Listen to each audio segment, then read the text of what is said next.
bebas korupsi nek ana KPK, urip makmur nek ana menteri kemakmuran. Pokoke kabeh kuwi mbok gantungno pejabat negara. Mengane tau hitam jeblok, sak jeblok-jebloke. Misalnya rasa sejahtera, saya menteri sosial harusnya gini-gini. Ngono korupsi salah KPK, ngono ana ora keamanan salah polisi. Senengane nyalahno wong. Wis kali-kali nganggo tauhid. Nah, ono adab itu mergo dosa yang sudah kelewat.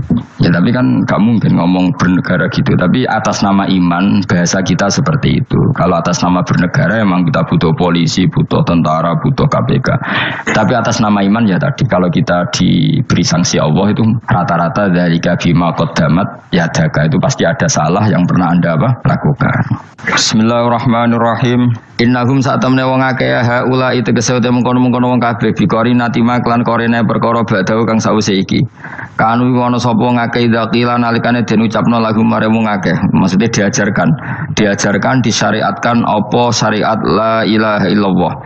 La ilaha ora ana pangeran kang hak wujud, kang ora ana pangeran kang hak wujud. Nah cara iki kuno kang ora ana pangeran kang wajib disembah wujud illallah sause kecuali Allah. Mereka itu adalah orang-orang ketika dianjurkan untuk melafadzkan la ilaha illallah iku yastakbiruna iku sombong sapa ngakeh. Wa yaquluna lan ngucap sapa ngakeh inna latariku alihatina li syairim majnun. Inna ana ta kita latariku alihatina dadi wong sing ninggal pangeran kita. Fi hamzatihi iku tetep ing dalam hamzai aina mau te apa wae takut dama kang disi apa mangkates niku kawingi lho tahqiqul hamzaten tasil terus idkhalu alifin lisa iren krono penyair majnune kang edan. Maksudnya masa kita meninggalkan ajaran leluhur hanya karena Muhammad sing kata mereka itu syair yang majnun. Di sairin kedua penyair majnun kang edan. Eli ajli qoli Muhammadin tegese krono muk nuruti omongane Muhammad. Iki jare wong kafir. Qala ta'ala bal jaa bil haqqi wa saddaqal mursalin. Bal jaa bali teko sapa Muhammad bil haqqi kelan barang sing hak kelawan barang sing nyata utawa kelan barang sing abadi. Wa saddaqal lan bener sapa Muhammad al mursalina ing wong sing diutus sedurunge Kanjeng Nabi Muhammad. Ilja ini atik sengkang teko kabeh bi iklan hak. Bahwa te haku alla ilaha illallah ana pangeran kang hak wujud illallah kecuali Allah. Innakum ladzaiqul adzabil alim. Pun kula terangaken ya terus mulai napa? Wa qalu ya wailana hadza yaumuddin terus sekedap ini asyara bidzalika. Mun kula terangno kiamat iki, soal kiamat itu seru, serasa ndelok. Soal kiamat itu seru, serasa ndelok. Anjing ben kiamat itu semua orang dihisab, termasuk sampean-sampean bareng dihisab. Pertama sing dijaga jelas salat. Jadi kalau masalah ibadah mahdhu itu salat, nah masalah sosial itu asal tidak saling bunuh. Terus kalau terangkan ya, terus ngendikane Rasulullah sallallahu alaihi wasallam ngendikane la yazalul mar'u fi fushatin min dini malam yusib daman haroman. Bapak malih nggih. La yazalul mar'u fi fushatin min dini malam yusib daman haroman. Seseorang itu boleh serilek-rileknya dalam beragama asal dia tidak punya masa lalu mengalirkan darah yang terhormat. Gamane cara Jawa ora tau mateni wong, ora tau mateni wong, ora tau mateni wong mukmin utawa ora oleh mateni wong sing muahad atau mustaman. Ya ada aturannya lah. Jadi kalau sampean urip ora tau mateni wong iku wis cara beragama iku rileks karena fifus satin mintin. Nah tentu mateni itu ada banyak sebab, diantaranya fatwa yang ekstrim sehingga ulama dulu itu senang guyon sampai keterusan saiki. Jadi kabeh wong alim khase sering guyon karena memang menghindari omongan penting.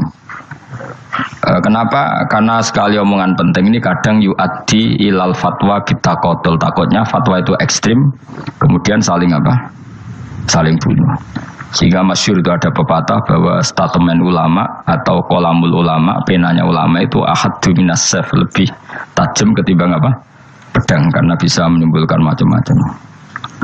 Sehingga dulu banyak ulama kalau bab jinayat itu sudah tidak mau baca bab jinayat. Jinayat itu karena ya takutnya fatwanya itu ekstrim. Ada beda zaman Nabi itu kan enak ya. Sing Kanjeng Nabi mesti bener ya. Musuhnya Abu Jahal CS mesti salah ya. Tukaran saiki wis gak seru. Tukaran mbek kowe repot. Masih aku musuh sampean ini soalnya bener sampean. Wong ora tau urip ora tau seneng mbok musuhi ku piye ngono dadi. Kan gak penak. Jajal misalnya kiai itu kan mbek santri, wong mesti kan normalnya bela kiai ini, mergo luwih alim luwih bener. Tapi kan cara pandang lha iya sing bener kok mau ngalah kan. Iso wae sing disalahno pangeran iku sing saiki wong tuwa tukaran mbek anak, kira-kira wong nyalahno sapa? Nyalahno wong tuane apa anake? Cara kowe dadi hakim.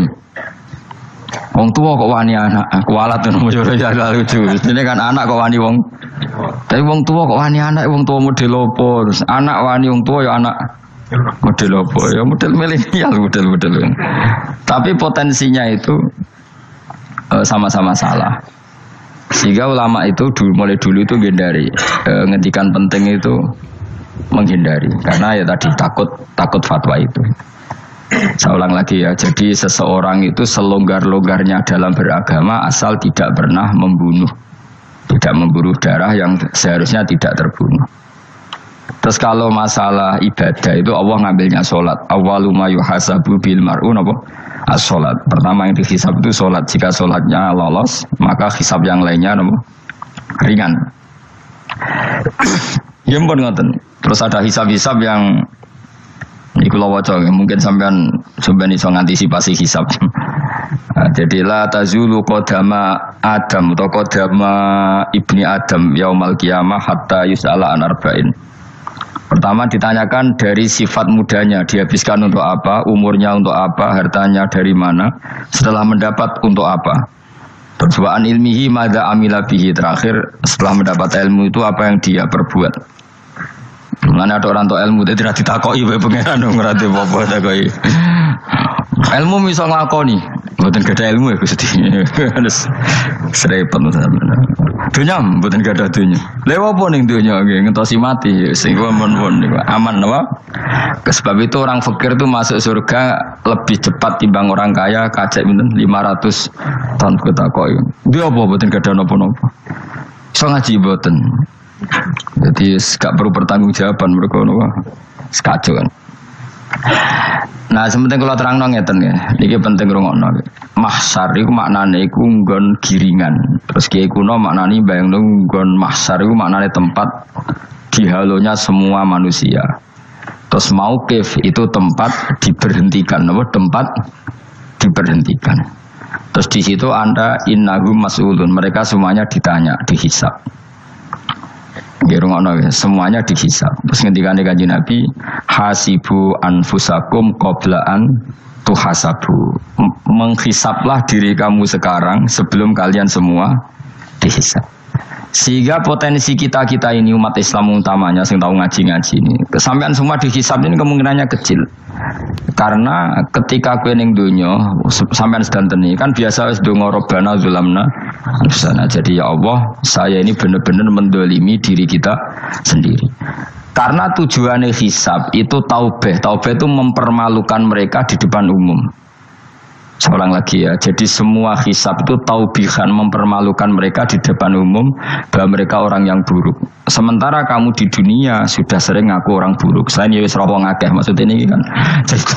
Jadi kayak ngakuin apa Rabbana zalamna anfusana. Sehingga ngendikane Kanjeng Nabi sebuti hasibu anfusakum qabla an tuhasabu. Menghisablah diri kamu sendiri sebelum nanti kamu benar-benar dihisab. Sehingga umatnya Rasulullah itu kemungkinan kena hisab itu kecil sekali karena tadi sudah terbiasa menghisab dirinya sendiri. Apalagi kita, kata Rasulullah, saya dikasih hadiah yang para nabi sebelum saya enggak dikasih hadiah itu. Apa itu? 5 hal itu. Di antaranya apa? Kata Rasulullah, wa utitu khawatima suratil Baqarah. Saya dikasih terakhir-terakhirnya surat Baqarah. Di surat Baqarah itu umatnya Nabi dapat bonus dan ini luar biasa, yaitu ayat Rabbana la tu'akhidna in nasina wa akhtana. Ya Allah, jangan hisab kami, jangan beri sanksi kami, jangan azab kami kalau suatu saat kita lupa atau salah. ASP nak kue urung salah, padahal mesti salah. Rai-rai ini gak mesti salah. Wes gaya perjanjian mbek pangeran Gusti. Dalam perjanjian dong, ya apa? Setiap saat saya salah langsung sepuro. Mohon buatan usah istighfar malih pun niki pun. Deal, sebagai deal ini. Nah itu ketika kanjeng Nabi senyum-senyum senengnya rakaruan. Dan setiap itu dibaca oleh umatku, Allah sudah jawab qala na'am. Jadi Rabbana la tu'akhifna in nasina aw akhtana. Terus qala Allah menjawab na'am.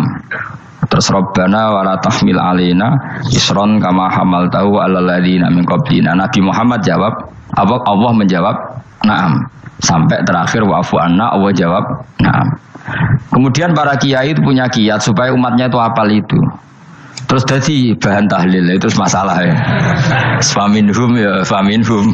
Sing tahlil ya ora paham, sing kritik ya ora paham. Alhamdulillah itu mesti padha-padha ora kena hisab.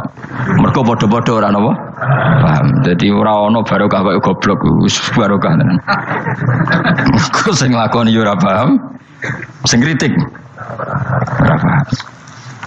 Jadi kalimat yang di akhir surat Baqarah itu adalah termasuk hadiahnya Rasulullah yang tidak diberikan pada Nabi sebelumnya. Ini apa ini? Utitu khawatima suratil Baqarah. Saya dikasih akhir surat Baqarah. Gini, ku setiap doanya umat Nabi Allah jawab napa?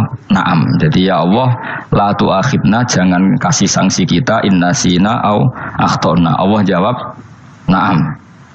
Itu satu. Terus kedua, umatnya Nabi itu kalau dosa itu tidak perlu prosedurnya harus istighfar. Banyak amalan yang menjadikan diampuni. Misalnya kafaratul majlis itu lafadznya agak istighfar. Subhanakallahumma bihamdik misalnya. Dan banyak imatatul adza anit thoriq. Misalnya Nabi pernah cerita ada seseorang yang nakal, kemudian gara-gara menyingkirkan duri di jalan yang ganggu orang lewat, kemudian Allah memaafkan. Ada yang dimaafkan karena ngombeni anjing, macam-macam lah. Kemudian ngombeni santri, macam-macam. Sehingga potensi kita dimaafkan itu tinggi sekali karena ada sekian amal yang itu menjadi sebab ridhanya Allah Ta'ala.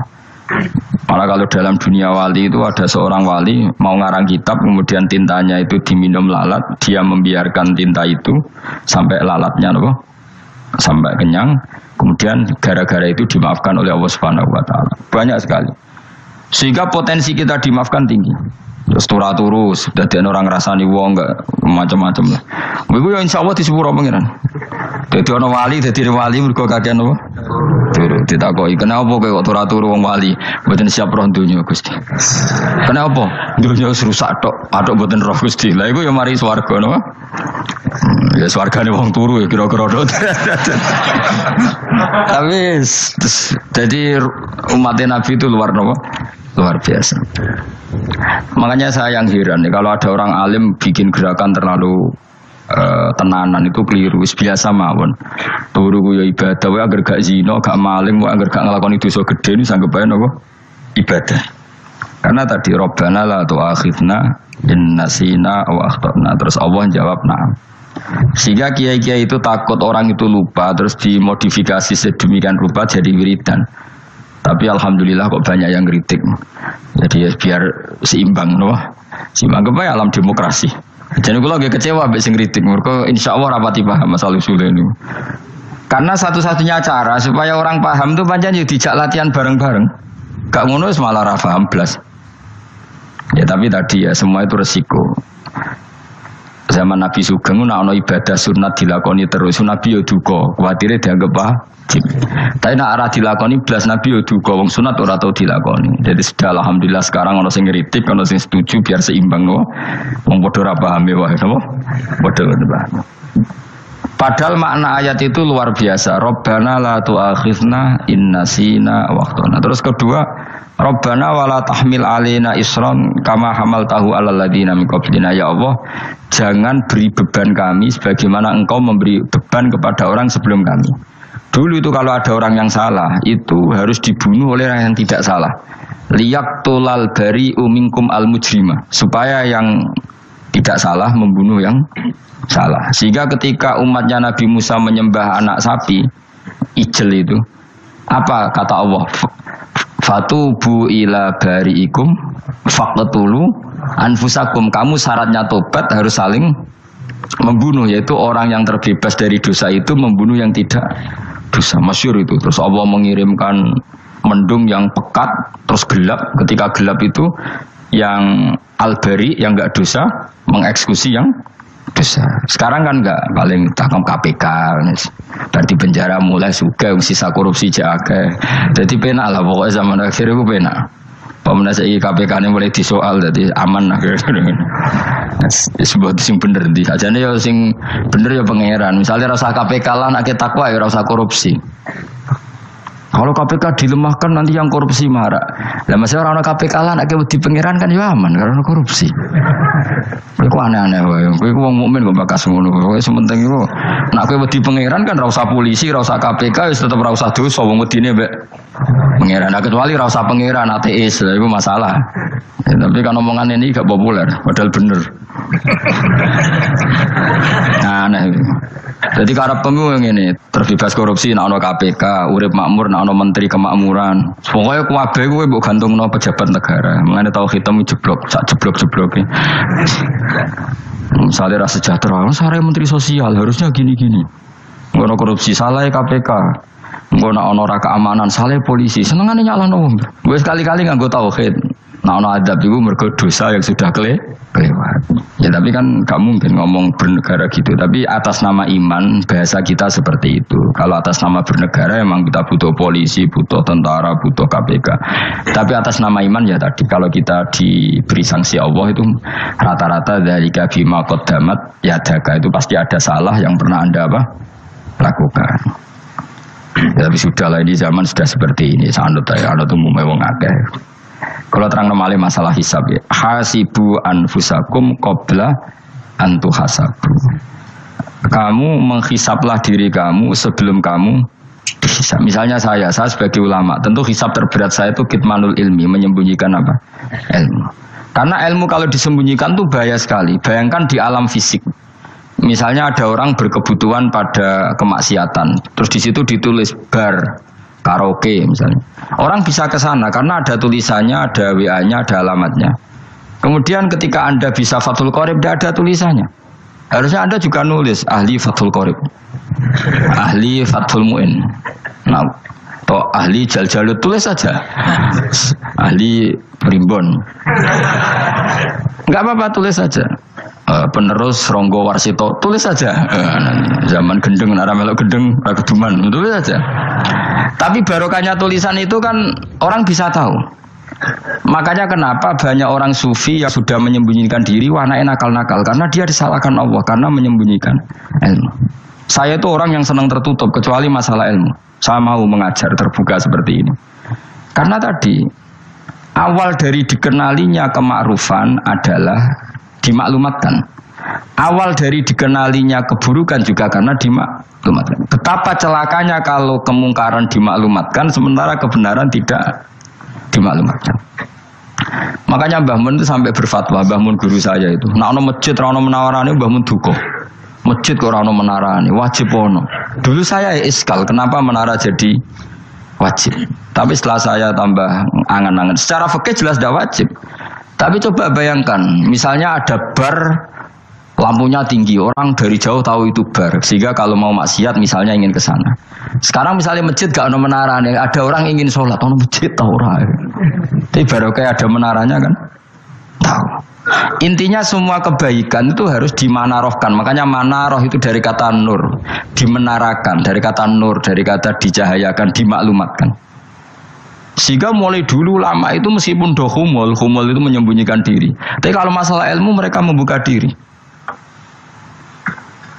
Nah, coba kalau misalnya ngaji seperti saya ini, saya tidak terang-terangan jadi orang alim. Sebetulnya nggak baik. Kalau kamu ujub, sombong, aku orang alim itu tidak baik. Tapi kalau kita kan tidak karena ujub tadi, harus memaklumatkan. Coba berapa bapak-bapak yang tertolong nyari duit dan ketika istrinya hamil, gara-gara tulisan karena yang nolong itu bidan, ya kan, dokter gigi, atau kalau nggak dokter ya ahli gigi. Ahli gigi itu yang dipasang tanpa medis itu. Nggak kamu menjadi tahu karena apa coba? Tulisan kan. Tapi kenapa kebaikan tidak seperti itu? Harusnya sampean itu tulis saja. Misalnya sampean nggak alim saja, maklar orang alim. siap menyalurkan ke tempat-tempat orang alim. Coba TKI tenaga kerja itu, mereka tahu Korea, Hongkong karena tulisan penyalur tenaga kerja. Tulis saja rumah kamu penyalur ke orang alim. Nanti antar ke berduaan. Kalau ada orang tanya, maksudnya gimana? Kalau butuh orang alim, tak antarkan. Oh ya sudah, itu kalau se-Indonesia, itu luar biasa. Jadi yang ngajinya dulu Fathul Qorib sampai bab sholat itu saja ahli Fathul Qorib sampai bab sholat. Tulis saja dalam kurung pemahaman pas-pasan. Enggak apa-apa. Lo coba dokter itu kan fair. Kalau ilmunya pas-pasan tulis dokter umum. Kalau dia merasa pinter dokter spesialis. Dan itu menjadi orang tahu. Tulis saya kan ahli saraf. Nah, lo buatan guyon itu betul. Makanya saya ini termasuk orang yang menyembunyikan diri. Tapi kalau bab ilmu ndak. Sehingga nyun saya ada sombong banyak gus-gus alim yang ngaji saya Jamul Jame, ngaji Mahali. Padahal itu kitab tersulit di pondok. Tapi gara-gara saya sering cerita, saya pernah ngaji Jamul Jame sama Mbah Mun. Saya pernah mentakriri kitab ini. Nya banyak yang ngaji saya. Kalau tanpa itu kan mereka tidak tahu. Ya sampean nggak apa-apa kalau menyaingi saya, tulis saja di rumah kamu ahli Jamul Jame. Barang diparani ahli apa? Ahli jilid. Maksudnya kalau kitab kamu rusak bawa sini. Ya nggak apa-apa. Nah, sehingga syarat utama jadi nabi itu sebetulnya memaklumatkan din kiri. Ya saya ulang lagi. Pertama Nabi jadi Nabi syaratnya apa? Memaklumatkan. Sehingga pertama beliau jadi Nabi naik gunung Sofa, kemudian ya maksara Quraisyin halumu ilayya, wahai orang Quraisy kesini. Terus Nabi mulai manggil satu-satu, ya Bani Abdi Amanaf kesini, ya Bani Fihr kesini. Terus saya ini adalah An-Nadhirul Mubin. Saya sekarang diangkat jadi Nabi. Terus Abu Lahab marah-marah, tabbannaka ya Muhammad alihada jama'tana. Muhammad kamu itu orang sial, kita enak-enakan tidur gara-gara kamu manggil kita datang, ternyata hanya untuk urusan seperti ini. Makanya terus ada tabbat yada abi labi watab. Tapi yang iman kemudian tanya, Muhammad kalau kamu setelah jadi nabi misinya apa? Saya diutus Allah untuk kamu menyembah Allah, tidak boleh menyekutukan Allah. Dan Allah memerintahkan kamu afa itu meninggalkan zina, meninggalkan maling, gini-gini. Coba kalau Nabi tidak memaklumatkan diri, jadi Nabi sekelunak-kelunus, ketemu wong monggo nggih. Ada temu dia nggih. Sengerti nak Nabi ku sapa sih? Sehingga orang-orang yang humul, yang menyembunyikan diri itu di bab ulama masalah besar itu. Karena ciri utama dosa adalah kitmanul ilm. Makanya Nabi sidik amanat tabligh fatona. Tabligh itu lawan katanya apa? Kitman. Makanya saya ngaji di mana-mana. Saya di Jakarta ngaji, di sini ngaji, di Pasuruan ngaji. Harus dimaklumatkan ilmu. Dan kalau ada orang tanya ya tak jawab. Saya tuh kitab yang paling aneh di pesantren, misalnya yang mulai aneh lah, gak Jamul Jame. Saya sampai sekarang masih ngajar Jamul Jame. Kitab yang aneh.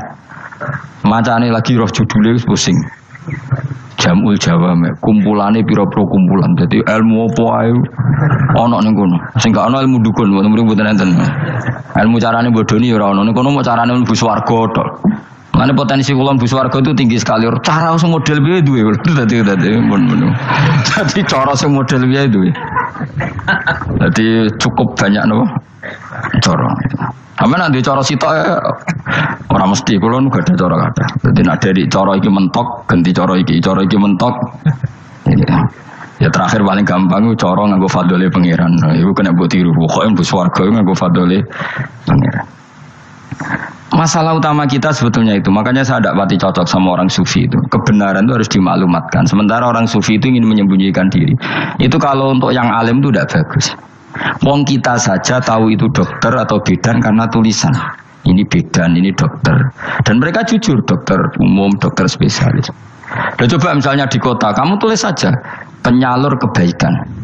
Orang yang ingin mondok, pondok pilihannya ada, Sarang ada, Peloso, Lirboyo. Kalau saya ke sana gimana? Saya kenal Gusnya, Tanter. Keren, juga ada penyalur. Kalau orang bisa tersalurkan ke Korea, ke Korut, ke Jepang karena tulisan, kenapa tidak banyak orang tersalur kebaikan karena tulisan? Orang mau kelunak orang jelas. Meskipun nanti ditawari orang, mesti tulis sih ahli takrib, cuma guyu. Ahli Fathul qari sampai bab sholat. Tulis saja jujur, maaf tapi hanya sampai bab sholat. Tulis saja, ada maafnya barang, maaf tapi sampai bab sholat. Enggak apa-apa.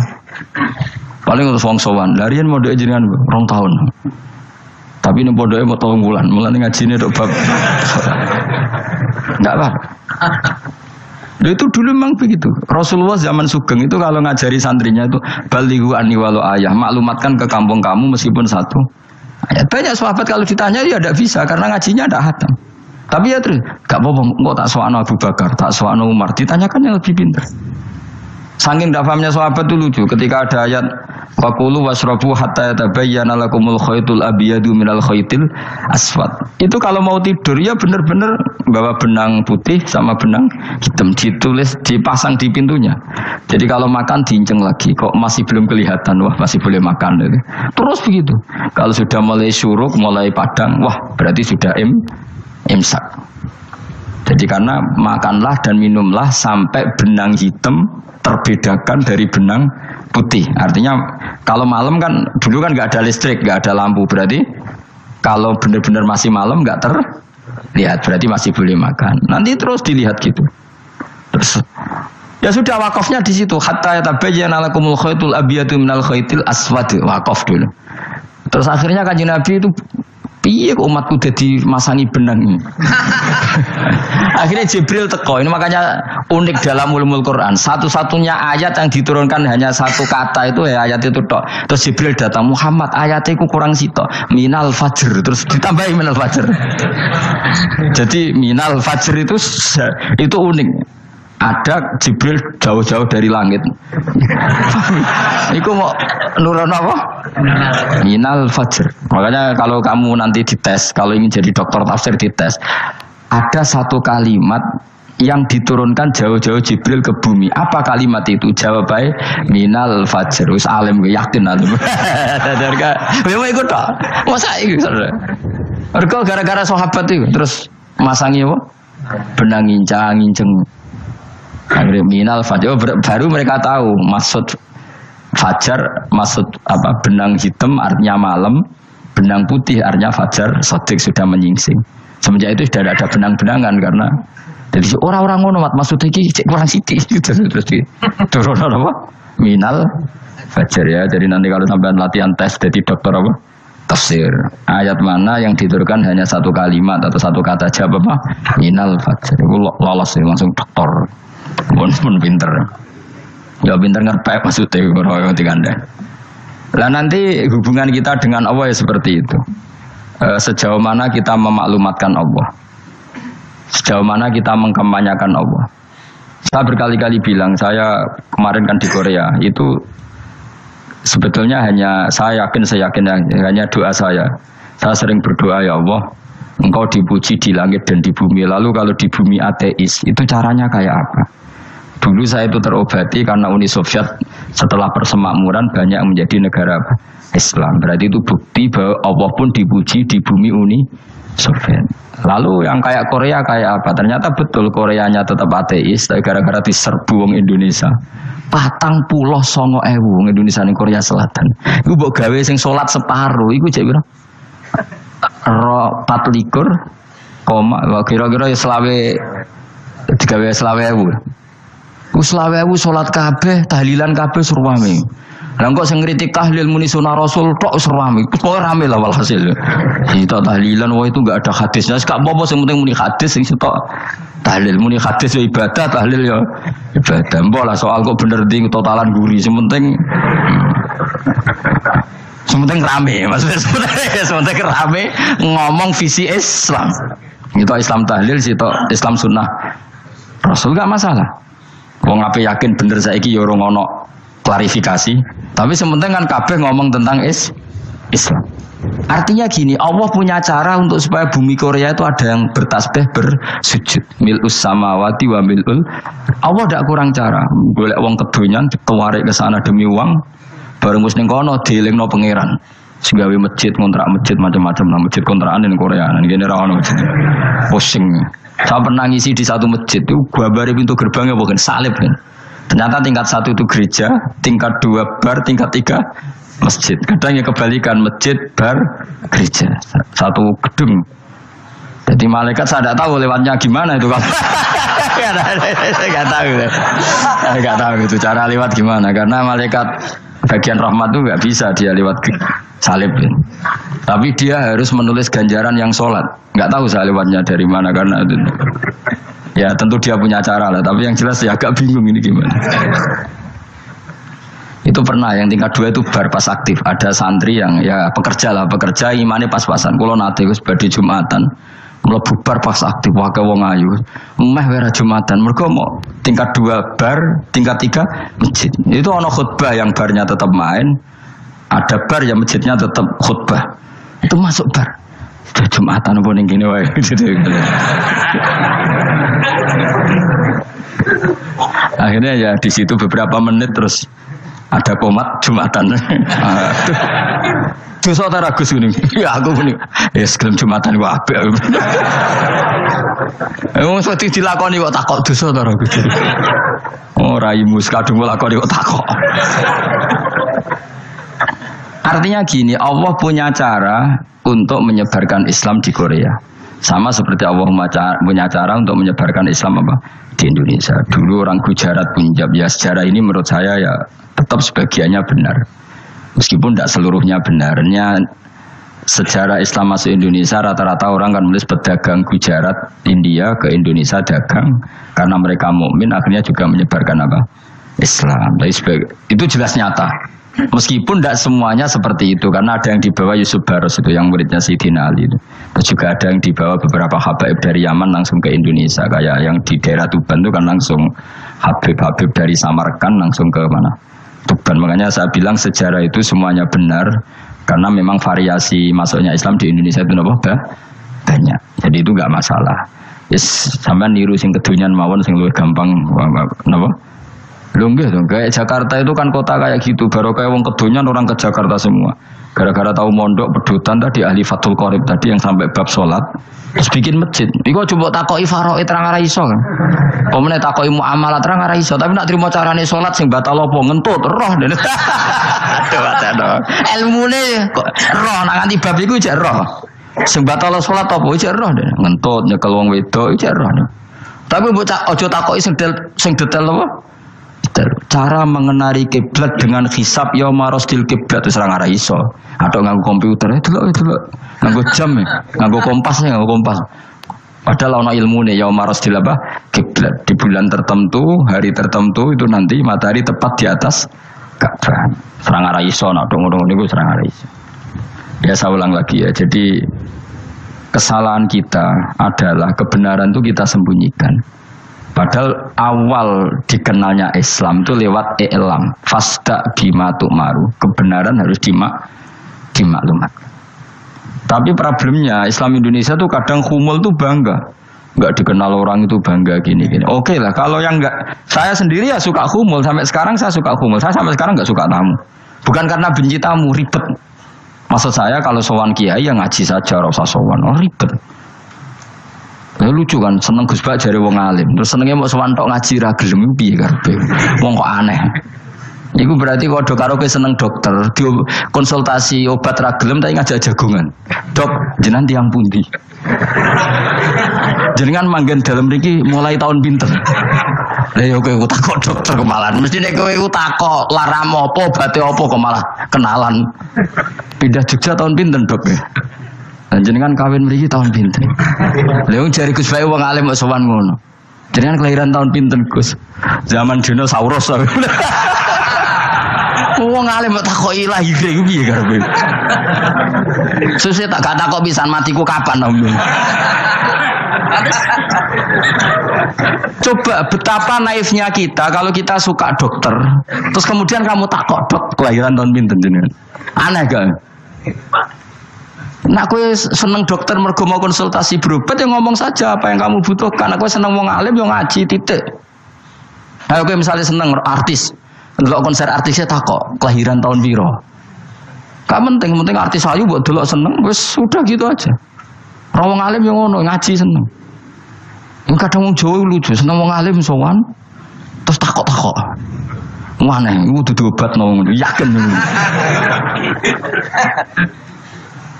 Maksudnya bu sing profesional, maksudnya sing rontok bener sidik lah, jadi wong, coba bener teman-teman gak mungkin, wis pokoknya bener sidik. Makanya kemarin ngaji apa Nasoih Libat kan gitu, mujalah satu ulama artinya apa? Fi majlisil ilm ketika ngaji, orang kok mujalah satu ulama udah pensoan, mata nongong dan tuh. Kalau termasuk kiai yang kampanye ini, kalau termasuk kiai terkenal tapi sing tamu kalau rapati kata, gue jaga masya Allah tenan seduh. Muka-muka dorot topat sidik-sidik maksudnya ya sudah lah. Ya tadi hubungan dengan alim ya sudah ngaji. Kalau hubungan sama dokter ya tanya konsultasi apa medis. Kan lebih enak. Hubungan dengan dukun is takok is mbah niki menyangking pundi.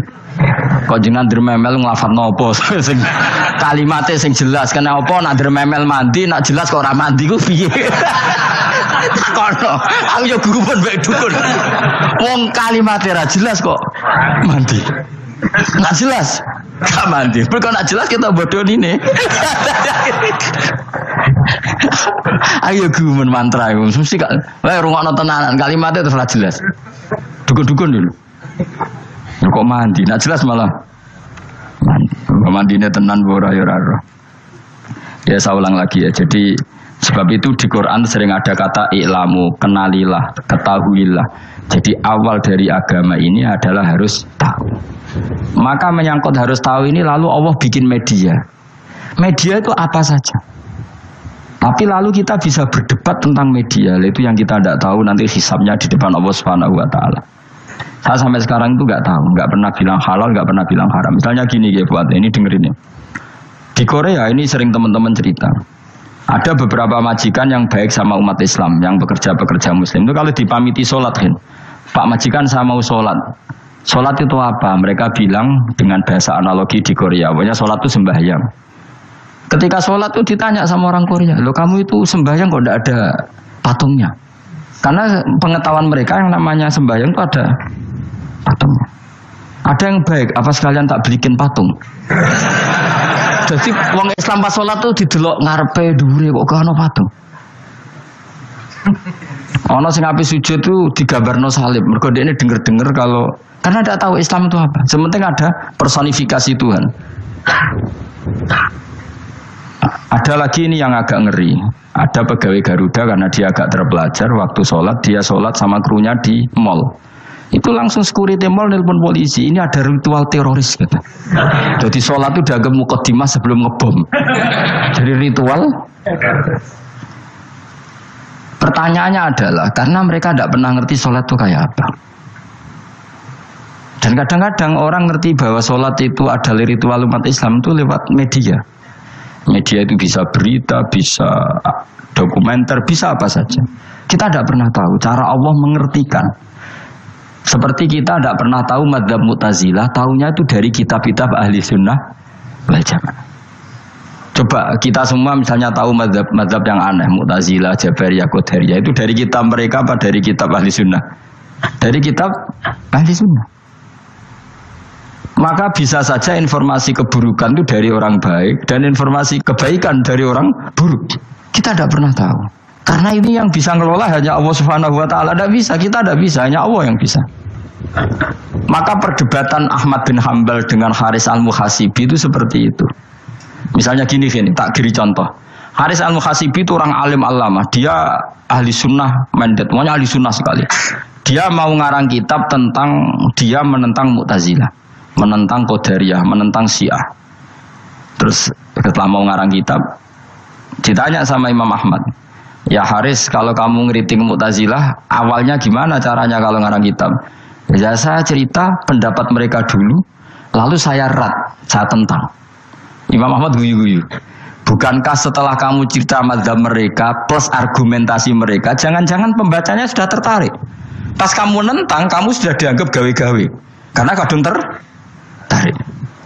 Saya tak contoh wae, misalnya gini, kowe sekarang rasa bareng dadi wong soleh biasa wae. Aku ono gambar wong wedok montok tak tulis, hindari ini. Kira-kira dia mau hindari apa gambare? Enggak jawab ya, kira-kira lho. Sebuah nikmati kata hindari apa? Sing mbok eling-eling kalimat hindari apa gambare? Kira-kira. Padahal tulisannya apa? Hindari bahaya ini. Bahaya nanti terus didelok. Terus yang jeleng-jeleng orang hindarinya tapi sama. Pendapat Mu'tazilah itu ada yang menarik. Misalnya gini, menurut Mu'tazilah, seseorang masuk neraka ya karena amalnya, masuk surga ya karena amalnya. Apa artinya kalau masuk surga karena fadli Allah? Lalu gunanya amal apa? Mungkin pembaca kan tuh, wah ini proporsional ini. Kata ahli sunnah, jadi buswarga mereka fadli pangeran kok enak. Lalu gunanya amal apa? Padahal dia tahu pendapat Mu'tazilah itu dari kitab itu, kitabnya orang ahli sunnah. Baca. Gak pernah tahu kita. Ya saya ulang lagi. Itu kan ibarat kayak KUHP. Kamu baca KUHP draft, terus kamu cocok. Kamu mesti nyalahkan yang demo. Atau baca buku selebaran orang demo, kan terserah kamu. Kamu kan punya akal, kan tetap milih. Tetap milih. Problemnya kata Imam Ahmad itu, ketika kamu menceritakan pendapat Mu'tazilah, bisa-bisa orang itu kadung tertarik. Ketika mulai kamu tentang, orang itu gak tertarik sama penentangan kamu. Berarti kamu ikut menyebarkan Mu'tazilah. Sama seperti tadi, gambar perempuan yang agak jorok tadi sebetulnya tak tulisi kata hindari. Padahal Rukinus gak tahu eling wong wedok gara-gara tak kei gambar hindari bahaya ini malah jadi eling. Ora eling tulisane eling. Nah, hakikat saya ini penyebar kata hindari apa penyebar gambar itu? Coba. Lalu status saya ini pengedar gambar itu apa pengedar kata hindari? Lah iya yang mengedarkan kata hindari tapi yang mengedarkan. Nah, sama sekarang pertanyaannya, kalau kamu ngarang kitab anti Mu'tazilah itu sebenarnya pengedar mazhab Mu'tazilah apa penentang? Ya pengedar juga karena umat tahu dari kitab kamu. Contoh ya. Nah, ya mulane udah diperdebatan, kok kaya iya kaya ora. Juga tuh gale gini misalnya. Kamu jangan milih presiden yang dari militer, itu pasti keras, tegas, terus kaku. Ternyata pembaca itu wataknya militer, lu cari yang begini, pusing kan kamu. Agak suka presiden sipil, gak tegas. Padahal kamu nulis itu untuk menggiring orang milih presiden. Jangan milih yang militer, pasti tegas, gak demokratis, gak nerima pendapat. Ternyata pembacanya suka saya punya pemimpin yang tegas. Habis kamu kan? Yang tahu hati orang itu siapa? Makanya ketika kitab ahli sunnah dipenuhi dengan cerita-cerita madzhab Mu'tazilah, itu sebetulnya kamu itu pengedar apa penentang? Itu pertanyaan Ahmad bin. Akhirnya Imam Haris Al-Muhasibi bilang gini, enggak, maksud jenengan itu ngelarang apa dukung? Pokoknya mereka mangkel. Dari Imam Anjo, aku pokoknya ngomong ngono ae pokoknya. Terus akhirnya Imam Yus nangoten kita arah jenengan mboten sedo ngarang. Makanya Haris Al-Muhasibi akhirnya enggak mengarang kitab itu. Dia sebenarnya pernah rencana Kitabul Firaq fil Islam. Dia mau ngarang kitab kelompok-kelompok dalam Islam. Ya coba mau apa coba? Misalnya kamu bela tahlil, nasibnya juga seperti itu. Hujahnya tahlil, gini. Terus hujahnya penentang tahlil. Yang bisa mengendalikan pikiran pembaca siapa? Ternyata dia tertarik sama pikiran penentang. Lucunya yang menceritakan kamu, pengagum tahlil. Kan tidak pernah tahu. Mana dari ceritanya Mbah Mun itu lucu. Mbah Mun itu mondok Lirboyo. Itu di Bandar Kidul akeh wong ayu. Itu dulu babanya Mbah Mun itu ada yang suka orang sana sampai nikah orang sana juga pulang ke sarang. Itu diantara mbah-mbahnya Mbah Mun. Suka perempuan sana terus nikah sana nggak pernah pulang ke sarang. Nah, Mbah Mun itu lahir dari adiknya, pokoknya dari keluarga, dari saudara yang nggak pernah pulang dari Bandar. Diwasiati mun nak mondok ujo geman dolan ning Bandar Kidul. Wah, akeh wong ayu. Akhirnya malah penasaran. Justru kalimat itu yang menjadikan maksudnya aku ajune nganti sepiro kok nganti mbahku katut kan malah akhirnya penasaran. Lare kata Mbah Mun tak angen-angen bener Imam Ahmad bin Hambal. Maksudnya itu kalimat itu pancen ribet. Kalimat itu ribet pancen. Coba milih mana coba? Jong ojo geman moro pasar opo lah nang daerah kono. Ono opo? Bahaya kan. Gara-gara kamu melafatkan itu malah orang penasaran. Di sana ada bareng delok ning kono, yo nak terus mulai tak ora. Nah, makanya pertanyaannya, pengarang buku juga kena hisab karena sebetulnya apa yang dia tentang, orang lain menjadi tahu karena ceritanya dia. Coba kamu ngarang kitab saja yang anti Syiah atau anti Mu'tazilah atau anti Murji'ah atau anti otoritarian, mesti pembaca itu nggak bisa kamu kendalikan. Nah, itu juga rawan hisab, makanya berat. Wa walatus alunna yauma idzin anin naim. Semua itu nanti dimintai tanggung jawab oleh Allah Subhanahu wa taala. Karena kita tidak pernah tahu. Akhirnya Haris Al-Muhasibi gak ngarang kitab. Imam Ahmad itu tidak punya karangan kecuali riwayat Musnad Ahmad bin Hanbal. Kalau ada 14 juz. Dia tidak punya karangan. Ketika ditanya, saya takut membuat hal baru dalam Islam. Karena karangan itu kan mesti melogikakan hukum. Sementara Allah tuh kadang nggak butuh dijustifikasi seperti itu. Jadi cara kitab usul fikih ini, sama tak bedai. Mungkin nggak Allah menyuruh kamu ngangkat gunung Merapi tanpa alat? Nggak, jawab saja. Latihan pinter. Mungkin nggak Allah menyuruh kamu disuruh ngangkat gunung Merapi? Mungkin nggak? Mungkin apa enggak? Itu ulama usul fikih berdebat. Ada mengatakan tidak mungkin. Karena Allah tidak akan memerintahkan sesuatu yang tidak dimampui mukhatab, yang tidak dimampui masuk akal. Kaul kedua mengatakan mungkin, butuhe Allah iku mau wong muni yotok nurut. Senajan to gak mungkin. Ayo Hen, Gunung Merapi angkat Hen. Nggih Gusti, siap. Langsung melayu mara. Kuwi Allah wis seneng, wah nurute cek iki. Tapi ya kemungkinan cek goblok ora takok sik. Kita kan tidak pernah tahu, makanya ulama ini debat. Kira-kira nak Hen Gunung Merapi angkat. Potensinya kan dua, kue langsung melayu apa ngangkat. Potensinya kan kok goblok ngono ora takok. Bicarane kok. Tapi ya mungkin dilembek pangeran.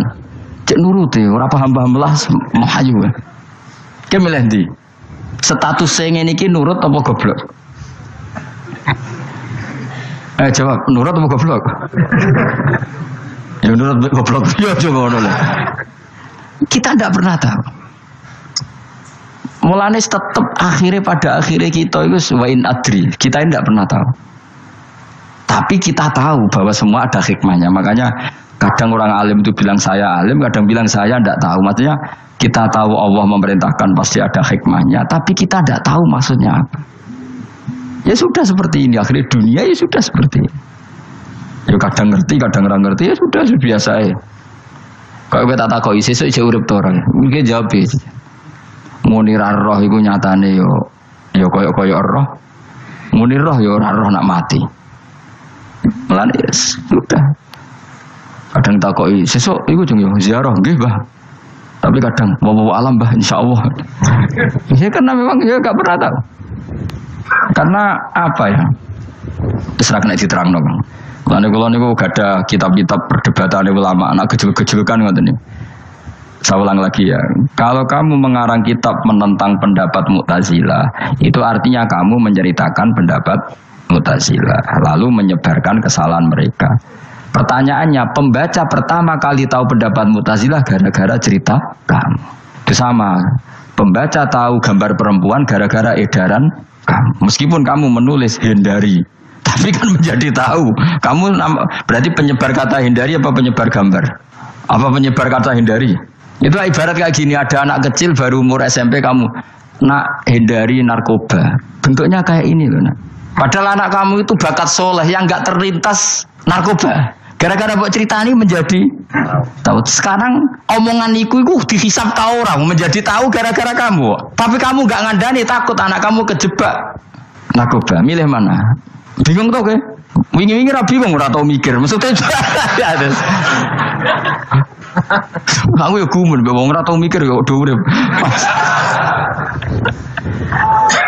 Jadi ya sudah. Ya angel pancen urip ku ya angel. Emane ngaji, bener ngaji. Orang ngaji minal fajr. Minal fajr itu satu-satunya ayat sing turun mau sak kalimat. Jadi ora sak ayat mau sak kalimat, sak kata kalau dalam bahasa Indonesia. Mun kula terusno. Oh, masalah yamin iki kula terangno. Yamin itu maknane arah kanan. Arah kanan maknane arah yang dikira benar. Jadi orang Arab bilang kalau sesuatu benar itu disebut kanan. Mulane ashabul yamin. Tapi kalau orang salah disebut ashabus simal. Jadi sebetulnya itu bahasa-bahasa ya memang bahasa Arab seperti itu. partai kanan berarti benar, kalau partai kiri salah. Gitu. Tapi sekarang katanya ada wasatiyah, tengah-tengah. Ya, saya malah bingung tengah ning ndi. Tapi nah istilah Quran itu jelas ada yamin, ada simal. Tapi kalau wasat itu bahasa sosial, tapi ya sah, bahasa itu juga sah. Wong nopo sebut ini ummatan wasatol litakunu syuhada napa wa kadzalika ja'alnakum ummatan wasatol. Mun kula terusno, jadi arah kanan itu maknanya apa? Arah yang benar. Makanya disebut ashabul yamin. Kalau salah disebut ashabus simal. Innakum ladzaikul adzabil alim. Innakum satamne sira kabeh. Fihi tetep dawuh, fihi ku tetep ing dalem dawuh innakum. Al iltifatun te ono iltifat. Iltifat iku merubah redaksi. Mau kan tentang hum itu dhamir ghaib, tapi sekarang jadi dhamir mukhatab.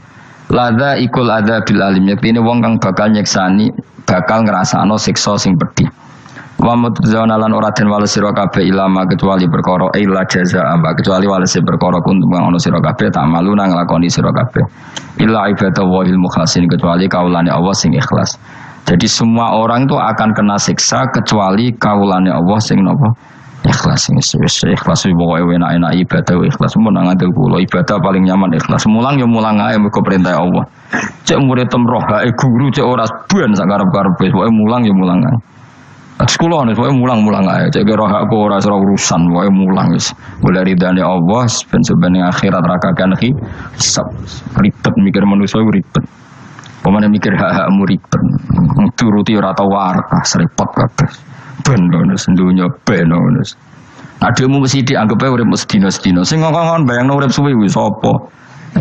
Wa amali akhiratika ka annaka tamutu hotan. Lan kula nek di 200.000 tak anggap wagi. Urip nganti sesuk dhuwit 200.000 caki. Tapi bayangno dhuwit akeh, bayangno urip nganti 20 tahun. Sing ngongkon bayangno ngono iku ya sapa? Jelas Nabi dawuh wa amal li akhiratika ka annaka tamutu hotan. Kamu ngamal untuk akhirat seakan-akan mati be.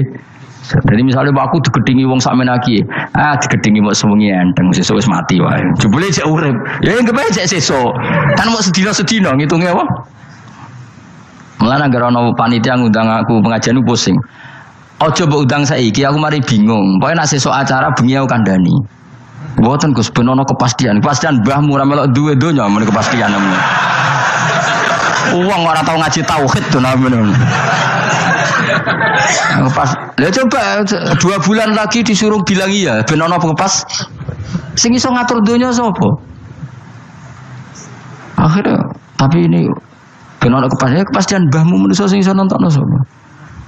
Pokoknya acarane Senin, aku kan dari malam Senin, aku ana ya iso ae lunga. Gampang kan? Tapi kan jantungan. Akhirnya golek kiai serep. Alhamdulillah ras itu.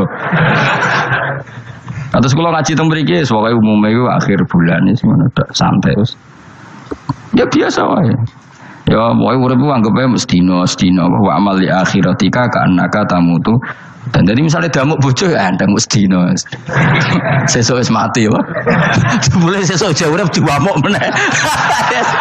Paling sedina wae. Wis sedina mati, yes. Engko suwe-suwe ra aman apa? Aman. Aman. Wani urip ngono.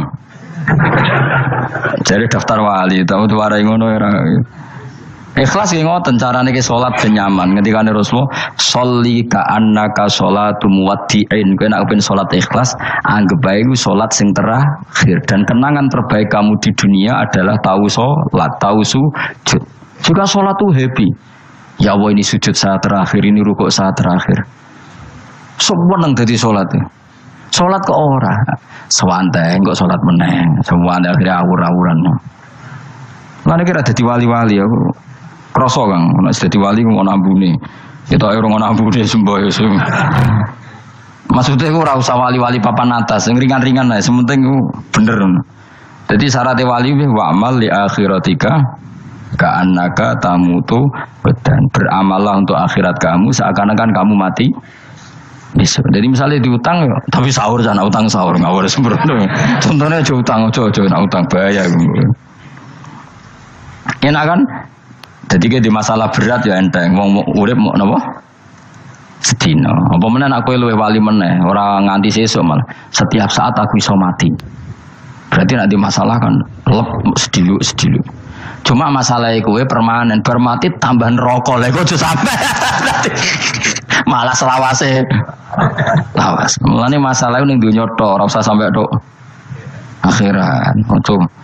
Aku kan repot ngajajai kowe. Seakan-akan mati besok. Pertanyaannya, apa setelah mati gak ada masalah?